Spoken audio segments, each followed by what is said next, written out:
Olá, turma do sétimo ano C Manhã, eu sou a professora Amanda Duarte de História, né? Hoje nós vamos trabalhar o tema sobre renascimento, ainda falando sobre o período de transição da Idade Média para a Idade Moderna, né? Esse movimento, essa fase foi muito importante para esse período de transição, certo? Ocorreu no século XV e XVI, tá bom? O que foi? Coloquei aqui como foi um movimento de renovação urbana, cultural, artística e científica, certo? Então veja, quando a gente fala renascimento, é nascer de novo. Renasceu o quê? Né? Eu coloquei renovação. Renasceu o quê? As cidades urbanas, que antes, ainda no período da Roma Antiga, né, existiam muitos centros urbanos comerciais. Depois, no período feudal, houve um distanciamento, uma questão mais rural, né, um êxodo, e aí, êxodo urbano, né, e aí depois, nesse período que a gente pode chamar aí de renascimento, até mediante as cruzadas, né, um conflito aí ocasionado inclusive pela Igreja Católica para retomar a cidade de Jerusalém. E aí o que acontece? Nesse processo de chegada até o Oriente, vão ser reativadas algumas cidades, principalmente cidades italianas inicialmente, né? Depois é que vai se intensificar mais. Então vai ser uma renovação urbana, porque aos poucos essas cidades vão começar a serem ocupadas e serem centros comerciais muito importantes. Se centros comerciais importantes, começa o quê?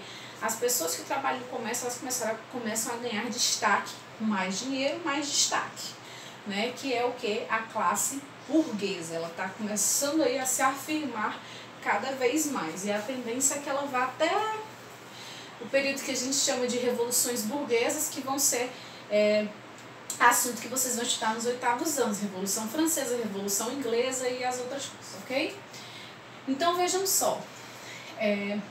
Uma renovação urbana, uma renovação cultural, artística e científica, uma nova orientação para o ser humano, uma nova forma de ver o mundo, porque como as coisas foram mudando, né, também muda a relação, né, do olhar do homem mediante a natureza, mediante o próprio homem, enfim, mediante as coisas. A gente muda, né? Então o que acontece? Quais são os principais destaques que a gente pode fazer aqui, né, para a gente entender o renascimento? Vamos lá. O que tem em comum eles dão ênfase na razão humana. O que significa isso? O uso que a gente chama de racionalismo, né? O uso da razão. Olha só, antes, no período medieval, né, todas as explicações eram relacionadas às questões das escrituras sagradas, da Bíblia, né? Se não tivesse lá, não teria explicação, você teria que aceitar um dogma. Agora, eles começaram a pensar e repensar algumas coisas e começaram a questionar. E, precisamente, exigir uma racionalidade para explicar determinadas coisas. Então, assim, por que chove? Antes podia só dizer porque Deus quis. Agora, não. Eu tenho que entender que há um processo, né, que a própria ciência, aí vai precisar o quê? De um desenvolvimento técnico-científico para entender o processo da chuva, né? Que a água vai ser evaporada, depois volta, enfim, todo esse processo aí, para eu entender, eu preciso buscar uma razão, buscar o uso do racionalismo, em vez da explicação somente bíblica, tá bom? Não quer dizer aqui, gente, que os renascentistas eles sejam pessoas que vão se distanciar ou desacreditar de Deus. Não. O que eles vão fazer, muito pelo contrário, é o quê? Pegar todas essas escrituras e tudo mais, e a questão do próprio Deus, e trazê-lo para o homem, como o homem sendo, como se fosse assim, olha, Deus criou o homem é como se fosse a criação perfeita divina. E se Deus nos deu sabedoria, se Deus nos deu razão, então a gente tem que fazer uso disso para avançar. Então era essa a perspectiva deles, né? Não é desacreditar de Deus, e sim, juntamente com isso, entender que foi uma obra divina, né, o ser humano como obra divina, né? E aí outro ponto que ele vai trazer também é o humanismo, como se fosse uma filosofia voltada para olhar o ser humano, né, de forma mais investigativa, de forma, como eu falei, também como uma grande obra de Deus, né? Então, voltado aí para esse homem que busca e procura entender as coisas, certo? Antropocentrismo, aí você fala, nossa, que palavra estranha, esquisita, né? Antro, geralmente, né, que no caso antropo, está relacionado a homem, antrocentrismo, homem, centrismo, centro. Então, como se fosse assim, o homem no centro. Aí você vai falar, Amanda, o homem no centro de quê? O homem no centro das medidas, o homem no centro das referências, o homem, como eu falei, principal obra divina, e partindo dele para analisar todas as outras coisas. Então, é por isso que a gente chama de antropocentrismo, o homem no centro. Inclusive, por exemplo, eu vou falar assim, eu comi um pão, uma palma de pão, quer dizer, um pão que media uma palma. Eu estou usando o quê? A mão humana como medida para dizer o tamanho desse pão que eu comi, né? Então isso já era fazendo parte dessas medidas colocadas aqui no antropocentrismo, né? O homem como corpo humano trazendo aí as medidas e referências para analisar as coisas, certo? Então o antropocentrismo é justamente isso. O homem no centro das medidas, das relações, das observações, né? Partindo do homem para entender as outras coisas. Outro ponto é o espírito crítico, né? O espírito crítico, analisar mais as coisas, questionar, né? Não só aceitar dogmas, mas refletir e pensar. Outro ponto é o naturalismo, que é o que, gente? É esse estudo da natureza, essa observação, essa análise da natureza. Mas aí fazer o quê? Só contemplar? Não. Contemplar, investigar, observar, analisar se existe uma lógica na natureza, né? E aí tudo isso através do que? Da própria ciência, que foi aos poucos se desenvolvendo. Gente, é tão importante o avanço tecnológico e científico para a humanidade que a gente pode refletir hoje em dia. Por exemplo, nós estamos em uma pandemia do coronavírus e a gente entende como é importante essa tecnologia da ciência, né? O avanço tecnológico na ciência. Quanto mais avanço existe, melhor para que as pessoas vão descobrindo mais coisas, né? E para que, enfim, vá melhorando a vida do ser humano na Terra, né?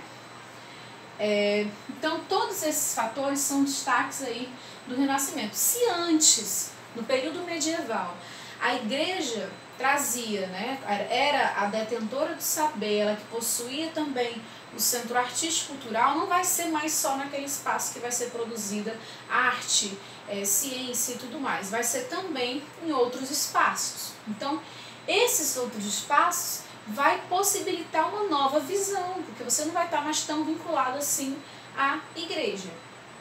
Lembrando, não quer dizer que eles deixaram de ser cristãos, acreditar em Deus. Não, quer dizer só que eles vão ver uma nova forma, certo? Dessa obra divina do homem, no caso, né? Dando ênfase aí ao homem, certo? Então, gente, o que acontece? Como foi, como a gente falou, o movimento cultural, de renovação cultural, artística e científica, esse movimento ele vai ter uma grande importância no destaque da burguesia, que é essa nova classe aí, né, que vai começar a ganhar destaque, certo? Eles vão começar a fazer o quê? Eles tinham muito dinheiro, eles começavam a financiar os artistas, alguns cientistas também, né, escritores, eram chamados mecenas, certo? Eles eram o que? Eram os responsáveis aí por fazer encomendas de obras, de determinadas coisas, para incentivar esses artistas também, né? Uma obra muito conhecida, que foi até uma encomenda, né, justamente desses mecenas, assim, foi Mona Lisa, né, de Leonardo da Vinci. Então, a gente tem várias obras, não só dele, mas de vários outros artistas, que estão relacionados aqui com essa questão, né, dos mecenas, tá? Então vamos lá, tem artistas, temos cientistas e temos escritores renascentistas. Se a gente quiser lembrar, por exemplo, os principais artistas, a gente lembra das tartarugas ninjas, né? O desenho das tartarugas ninjas. A gente lembra muito dos nomes dos principais, né? Que são os protagonistas, que são as tartarugas ninjas. É o Leonardo, né? O Rafael, o Michelangelo e o Donatello. São nomes de artistas renascentistas, né? O Leonardo da Vinci, o Rafael Sanzio. Para além deles, também tem o Botticelli, né? Então são vários artistas aí que vão inovar, seja nas técnicas utilizadas na arte, né? No qual os produtos utilizados para durabilidade e conservação das obras, mas está muito além disso, né? Eles vão trazer, inclusive, a questão das 3 dimensões na arte. Se a gente for ver uma obra medieval comparada com a obra renascentista, a gente entende como eles buscam a perfeição máxima possível do estudo da anatomia humana para que esse homem perfeito apareça nessa obra, né? A ponto de você achar que é quase a pessoa, né, ali. Por exemplo, a gente tem uma escultura, né, muito perfeita, que é o Davi de Michelangelo, né? Então, assim, obras assim fantásticas que a gente vai perceber, clara e evidente, a influência da cultura greco-romana, que é aquele corpo, né, dito perfeito, a estética perfeita da beleza grega, né, das referências da beleza grega, e a nudez, né? A nudez vai vir, mas não com um impacto de imoralidade, né, de vulgaridade, não. Ele vai vir no sentido de mostrar o quanto o corpo humano ele é bonito, belo e perfeito, né? Quanto ele tem toda uma simetria legal e bacana para se observar, né? Então é claro que isso é um impacto, porque no período medieval a nudez ela foi um pouco afastada, né? Tanto é que as obras que foram sendo realizadas, algumas delas, né, por exemplo, o próprio Michelangelo na Capela Sistina, quer dizer, na igreja, né, ele vai fazer obras, e aí quando ele pinta os anjos, enfim, as obras dele todos nus, e aí vai ser um choque, porque muitas pessoas vão achar, né, aquilo ali muito, né, ai meu Deus, vulgar, mas na verdade ele está trazendo ali nada mais, nada menos do que a beleza do corpo humano, certo?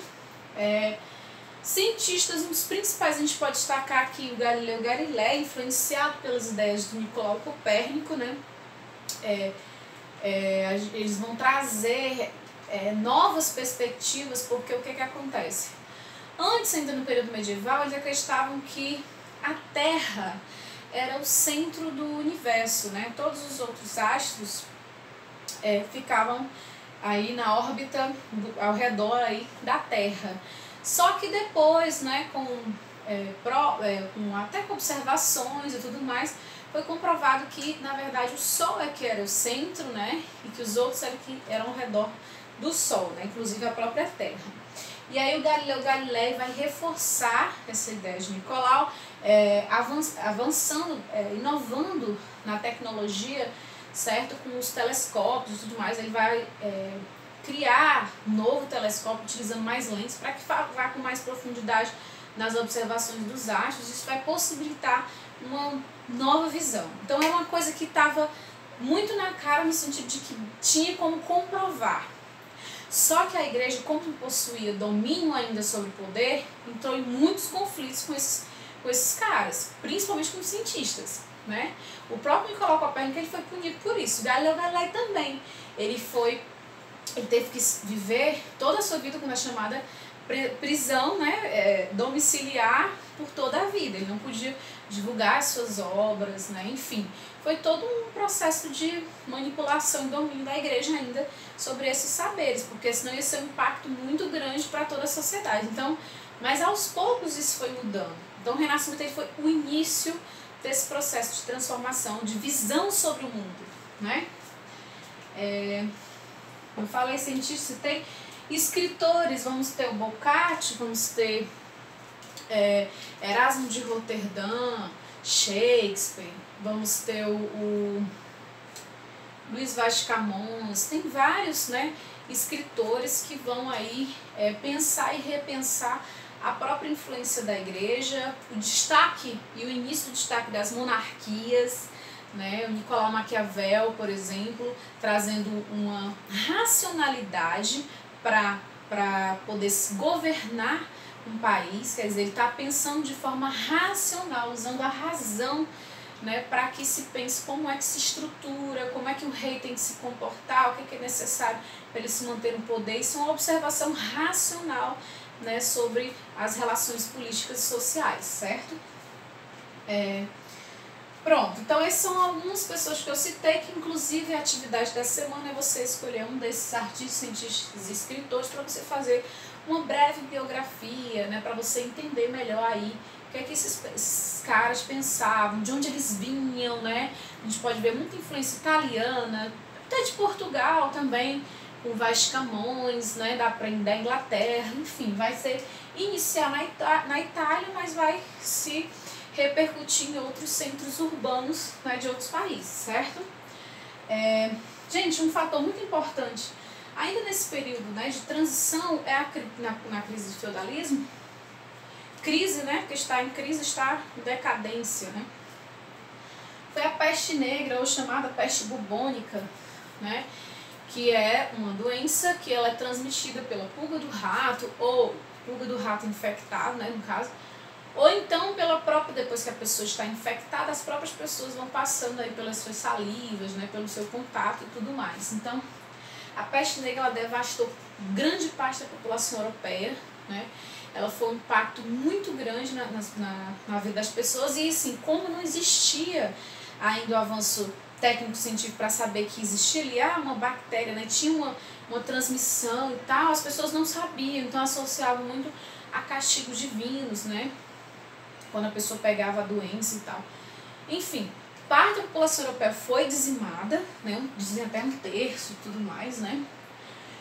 E aí, essa devastação também da peste negra, ela trouxe uma descredibilidade, né, a próprio modo de vida como era o feudal, que não tinha muita higiene, né, as pessoas viviam assim de forma mais, sem muitos cuidados, né, isso é uma questão urbana, né, isso é uma questão...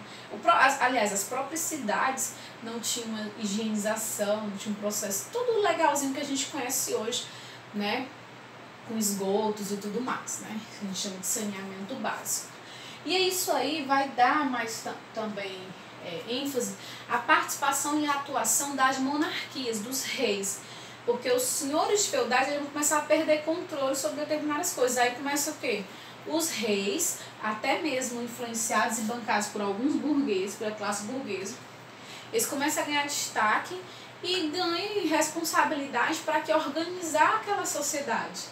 Né? Então passa a ser o rei coletor de impostos, cria-se uma moeda local para que, né, possa circular, enfim, eles vão começar o processo que a gente chama de Idade Moderna, certo? Que é a centralização do poder através das monarquias. É isso por hoje, tá? Espero que eu tenha ajudado vocês. Até a próxima aula. Tudo de bom!